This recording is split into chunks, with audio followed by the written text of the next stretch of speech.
Maureen Gibbons, welcome to the Lean Out podcast. How are you doing? I am fantastic. Thank you so much for having me. Awesome. Well, I'm happy to have you and to have this conversation today. So, why don't we start by telling the audience a little bit about you?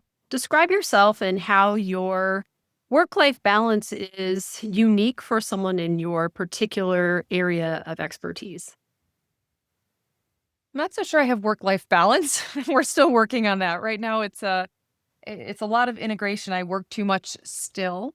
I've actually heard that called the physician personality before. Again, it's high achievers. So when I do something, I want to do it well, and I really enjoy what I'm doing. So I do it a lot, sometimes to the detriment of things like relationships and or activity.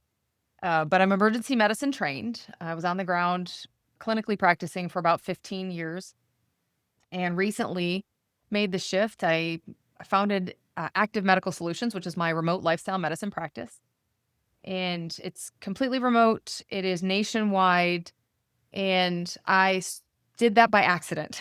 I was on my own health journey and I saw other people navigating the situation sort of incorrectly online. Not well, okay, it was incorrectly. Let's just call it what it is. They were thinking things were doctors when they were actually like tech platforms. And so I'm like, no, that's not what that is. This is how this works. And I just started explaining this to people just because I saw it in the space. I was learning more and more about the space.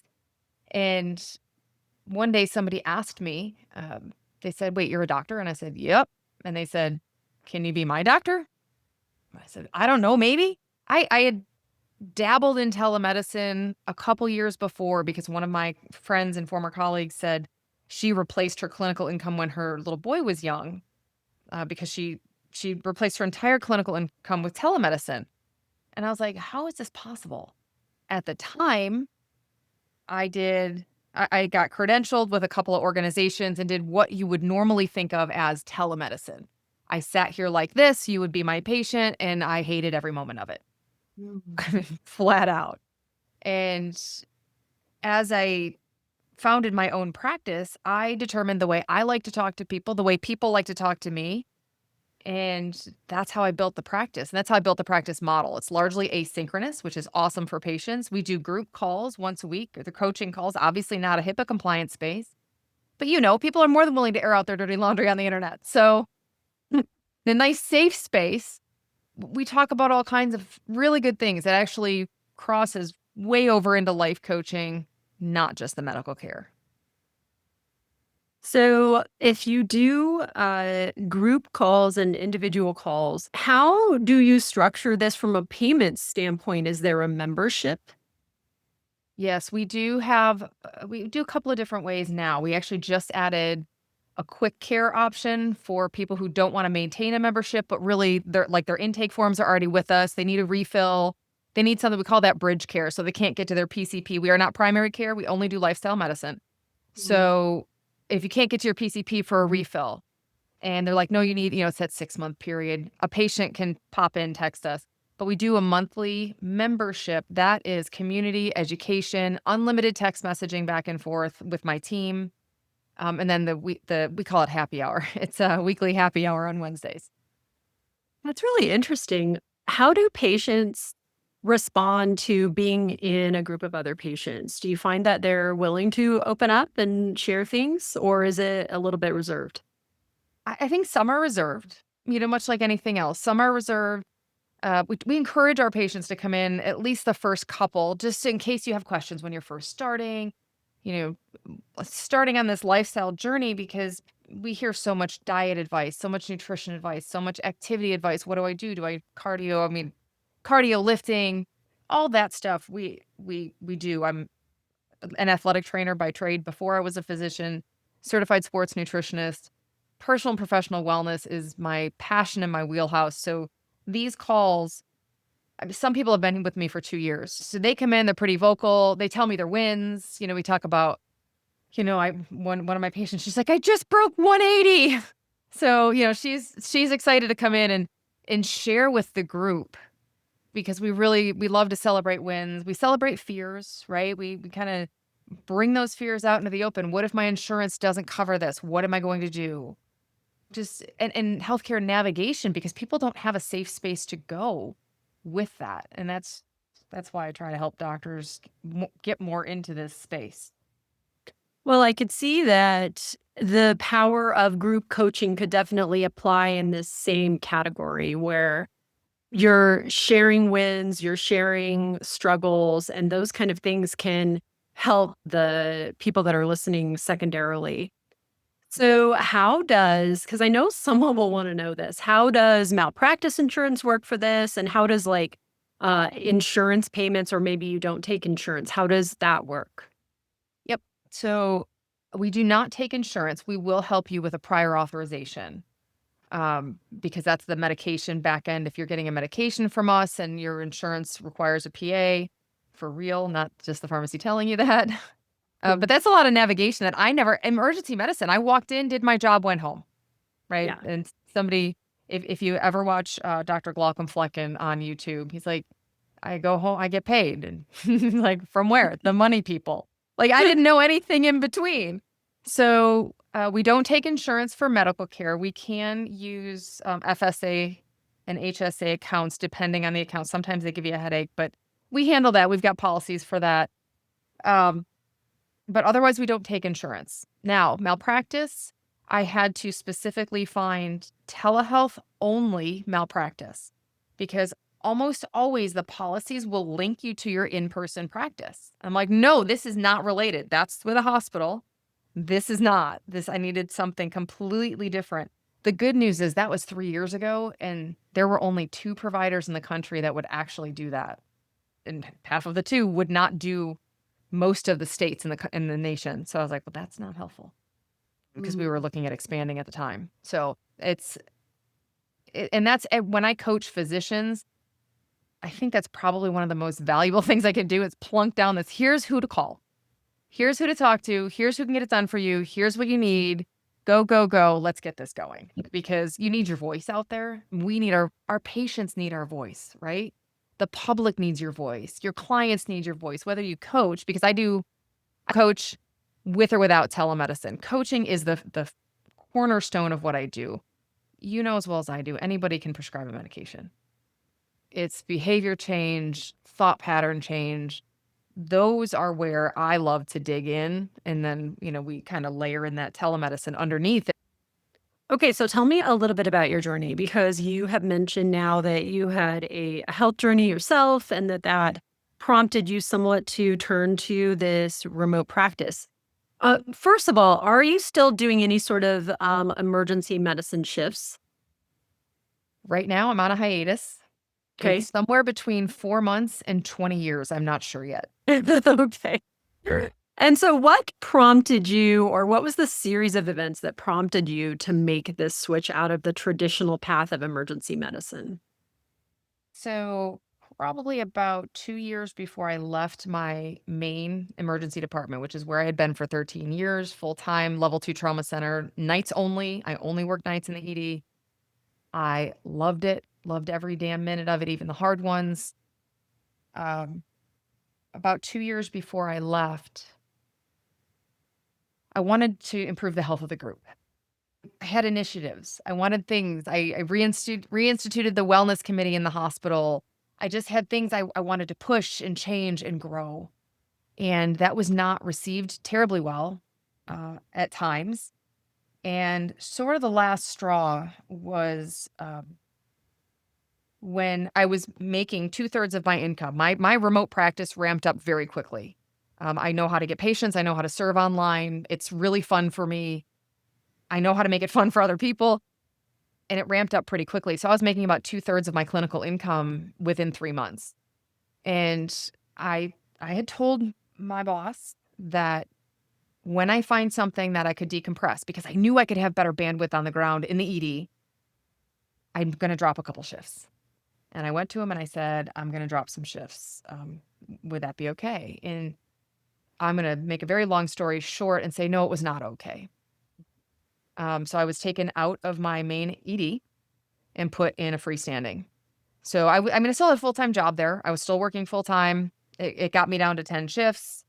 I didn't fit the mold any longer anyway. I mean, you can sort of feel by the story. Looking back, the shoe had gotten too small. And it just didn't, it wasn't allowing me to grow, and I kept pushing against a box I didn't even know was there. I mean, I expected to retire there. I expected to work 4 to 6 shifts indefinitely in that department, keep rocking it, keep having fun, and then do my other things on the side. But that changed. So that was the push. I lost my position in that department, which was a very large part of my core identity. Mm. And that was hard. That was really hard. Doing the remote practice, I was having so much fun, but then every time I would go back to work in the ED, I would have this identity crisis. I have an asynchronous video app with friends, and they would hear it every time I'd be driving home.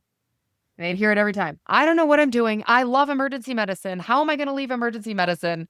What am I, it was just this whole thing over and over until finally I realized the cost of staying the same and not being able to grow and not being able to help others was more than the cost of the pain of leaving.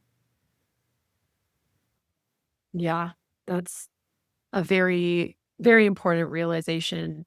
And it is really hard when you have this expectation that your career is going to go a certain way and you love your group and everything is so great. But it's so funny because everything changes.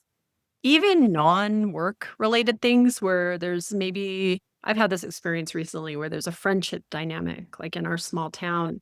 And then one person moves away and another person's kid stops going to jujitsu. And then, they're going to gymnastics. And so then you never see that parent. And the whole fun dynamic just changed all of a sudden. And if you sit around mourning those losses forever, you're going to miss out on other opportunities. Right. Tell me about, because you mentioned that you were at this time already ramping up this remote practice and it ramped up really fast. So is there anything that you could tell listeners that really helped ramp that up quickly? What was that process like? So I totally joke when I say this that I created a multi-million-dollar business by accident because I completely did. I was just in the spaces with people that needed the help that I was offering. So I would get on Reddit, I would get in the Facebook groups, and I wouldn't pitch because that's icky and it feels just gross to me. But I would just get out there and be of service. And when people say, well, what do you mean of service? Because we're so used to, you're a doctor, service is healthcare. No, it was really just telling them, no, ask your doctor this when you go and see what they say. Things like that. And people would say, I don't want to go to my doctor. Can I go to you? Okay. Just, all right, hold on. Let me see. And I ended up getting 8 licenses. I'm actually bringing that back down because I don't need them. I don't provide the healthcare anymore. I provide the life care. So that's a shift. But when you're first starting out, you're the one prescribing. You're the one answering the phone, so to speak. And that's a doable option until about 150 patients. But if you add the zeros at $100 a patient at 150 patients, if you add the zeros, it's a good chunk of change. And this doesn't have to be telemedicine. This can be coaching. Because if you have 100 clients that you're helping navigate their healthcare journey, right? Just to be a doc in their pocket to ask questions before they go to their doctor, that's service. Mm.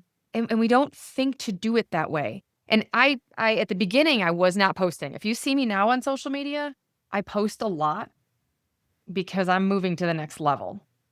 But at the beginning, I was posting maybe once a week and literally replaced my full-time income in 6 months. Wow, that's amazing.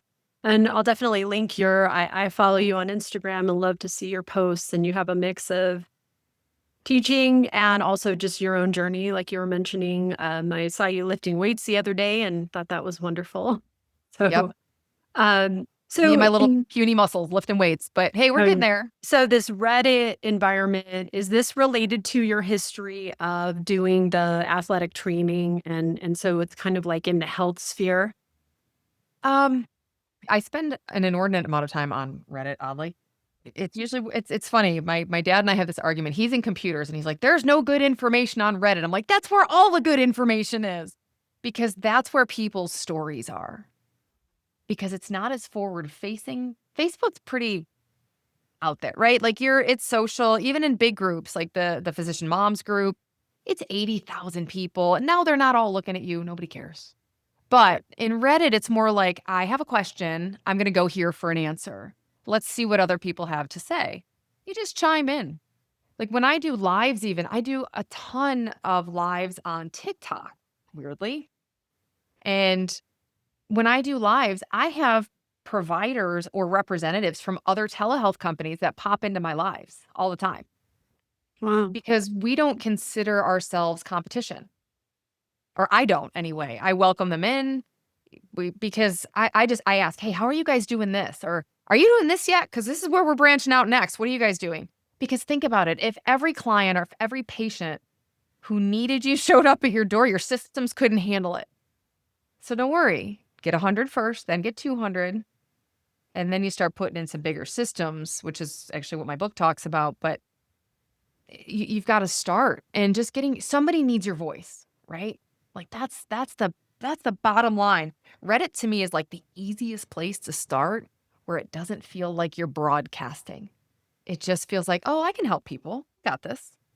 Well, this is really intriguing to me because I haven't looked at it that much. So, how do you recommend that people who want to tap in and maybe share expertise on Reddit get into it? Like, is there a specific, do you like search terms or how does Yep. that work? So, like the population you're trying to help, say, for example, residents transitioning from residency to attendingship, right? And you would hop in and like search emergency medicine residency, anesthesia resident, like whichever you can go as small, you can go as broad as you'd like. Marathoning in residency, triathlon in residency. You Yeah, could, I super mean, niche. yeah. So, I mean, anything you want to help people with. I mean, I've got coaches in my past or acquaintances or friends where they coach out of addiction using triathlon, for example. I have a old friend who does that. And I mean, that's real niche, right? I mean, he's like, "Listen, I'm going to help you save your life. No one can save your life for you. I get that." But even that, he could get in, just dive in and start answering people's questions about triathlon because people really want to know, can I do it? Just tell me I can do it. Tell me I can do this. Tell me I can win. Tell me I can do it. People need a cheerleader. And then they need steps, right? Because, well, I want to run a 5K. Okay, great. They're like, "Yeah, but I'm 100 pounds overweight." All right, let's hold on, back this up. Where are we going to start? Number one, you're going to start walking. And again, this is never medical advice. I always joke. It's not medical, financial, or legal advice, and sure as crap, not relationship advice. I say that on my 26th wedding anniversary today. So we're Oh, doing happy something. anniversary. That's awesome. So I've also been married 26 years because it's 2025. So I always remember the number of years because we were married in 1999. So Yep. 20, it's the year plus one. Yep. So that's great. Yeah. You mentioned the idea of your identity shift and how that was super hard for you. Tell me more about how that has evolved over the last couple of years. Well, I'll start with a story about a year and a half after I started doing the remote practice. And then I was still working in the freestanding until February of this year. And my son in the car said, I had just got my new license plates that have a sea turtle on them. They say Dr. Mo. And my son, who is now 12, says, "Are you still really a doctor, though, since you don't go to the hospital?"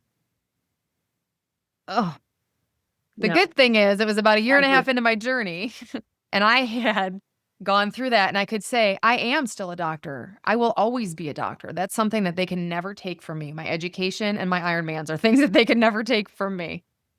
And, we don't want to be achievement based, but my identity was even wrapped up in that department. I was, an authority in that department, not from a standpoint of I was above people, but I knew who to call. I knew how to call. People would text me, "Hey, do you have so and so's phone number?" Because I had been there for 13 years. It was my home. It was probably pathologically my home a bit more than my home looking back,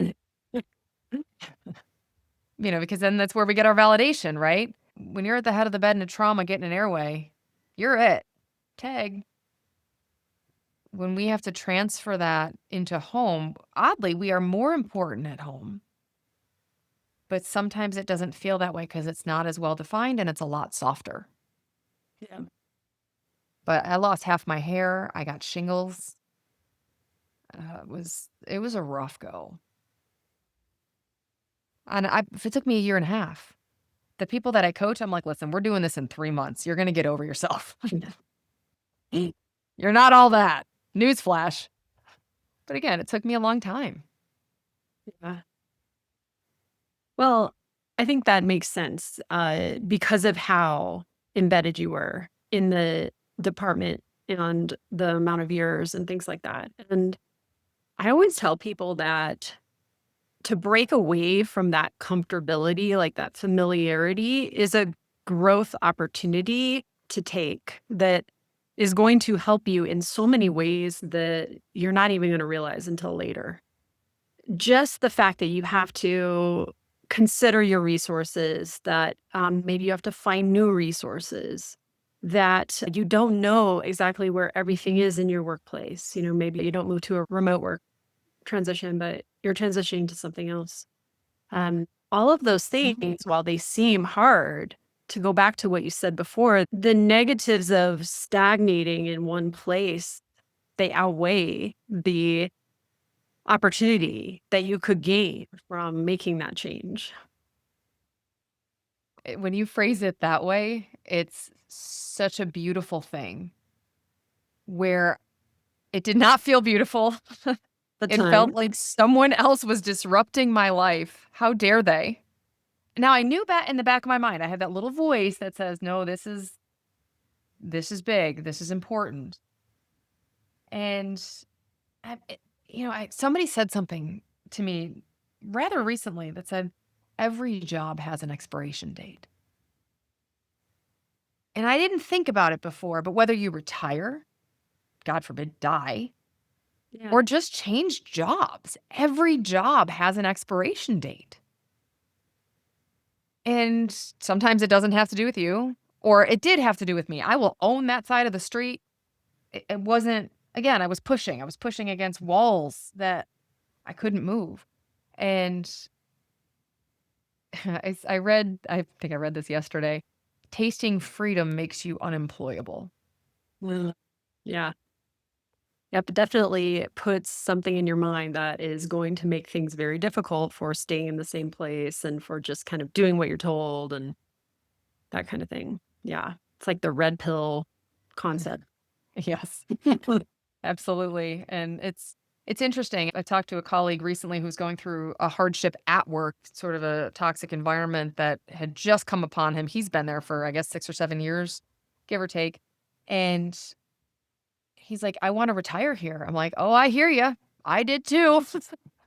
And, we kinda laughed together, and he may, but again, he's setting the goal of, "I've got X number of years to work, and then I'll retire."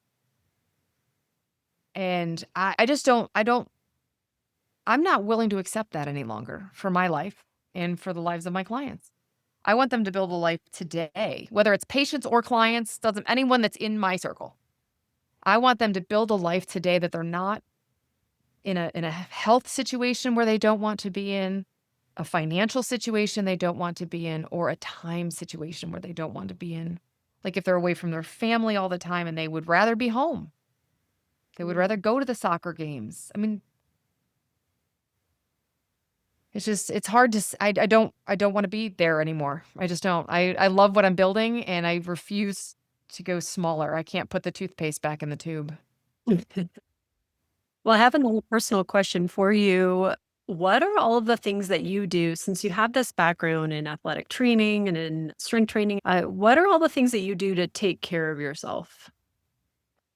Even when I work nights, my husband and I had he's still full-time emergency medicine. We had dedicated sleep time in our house. I always slept, not every day, of course, but 7 to 8 hours a day, even between shifts. I was always working on my nutrition. I was not able to get a handle on that until about 3 years ago. But I was always working on my nutrition. I knew I did 7 full Ironmans while I was working, in the ER. I was active, and this is from not a natural athlete. This is just perseverance, straight up Mhm. perseverance. I'm not fast, but I will get there. I'm just hoping I can outrun other people in the zombie apocalypse because Just a few at least. I'm like, just as long as I just can keep going a long, long time. So, because I worked on what we call the pillars, right? In my practice, it's protein forward nutrition, it's resistance exercise, electrolytes and hydration, sleep and stress. And those are the things that I worked on. They parallel the lifestyle medicine pillars. Mhm. But I worked on all that. I make sure I lift 2 to 3 times a week. I do some sort of exercise. Some days it's not a lot, but it is dedicated activity every day. And that's the lifestyle I choose to live. And I did that though, even when I was working full time. I just didn't realize the stress level of working full time in that environment. My Aura ring tells me, "Hey, your sleep score is pretty good. What's going on?" I'm like, "Yeah, life changed." But it changed by design, right? That no one's gonna hand you. I actually just wrote this in a chapter in my book. And it's no one's gonna walk in and say magically, "Oh, look, your workload's manageable now today," as a physician or as a lawyer or an exec. No one's gonna walk in and say, "Oh, here's your extra time for the day." If you don't cultivate that, you won't get it. Yeah. Yeah. Well, Maureen, do you have any other particular advice for people who are listening that are feeling stuck? They're feeling like they're on a treadmill and maybe they have a vision that they want to retire in the location that they're at, but they just know that something is not quite right. Something's off or something's missing. What would your advice be to those people? That's a great question because I think that a lot of us forgot how to dream. We don't even have a vision because we've just been doing this for so long and we don't realize what we see as the dream is the escape or the exit strategy. I just want to sit on the beach with my feet in the sand for the love of all that's holy. That's Mm. all we want to do is that feeling. But taking that feeling, the very first thing, I call it a retrospective time review, is I take the very first thing I take my clients through is look at your day and look what you're actually trying to put in it. And the one that was the worst or the best, she was trying to fit 36 hours of activities, work and otherwise, in a 24-hour day. And she's like, "I never saw it." Because you don't write it down, you don't look. And it's an intentional exercise. It takes you 20 minutes. But for people to look and say, because we feel like we're failing, right? Oh my goodness, I'm not giving my kid attention. I'm not giving work attention. I'm scattered everywhere. When you look and you realize what you're actually trying to accomplish, you're not supposed to. So if people think something's just not quite right, first of all, I just tell them, look at what is. It's like tracking your food. Just track it. Track it for a day or two. You'll see. You'll see real quick what's going on. Definitely, I like that analogy because I have been working on my macros trying to get my protein intake. And you realize when you look at what you're actually doing, or in my case, eating, that things are not exactly what you thought. Wow, 40 grams a day? Yeah. Okay, we need a little work. Where are we starting? Right, right. And it's like such item is not as high protein as you think for the calories. Bacon and peanut butter, not your big bangers. Nope, No, not happening. exactly. Right? Yeah. Well, Maureen, who also goes by Dr. Mo, can you please tell the audience where they can find you if they want to learn more about your work, if they want to get in touch with you? Easiest place to get in touch with me is on Instagram. It's Dr. Mo Gibbons, DRMOE. Gibbons, Gibbons, like the monkey. And I'm there on TikTok, Instagram, same Dr. Mo Gibbons, and Dr. Mo Coaching is my website.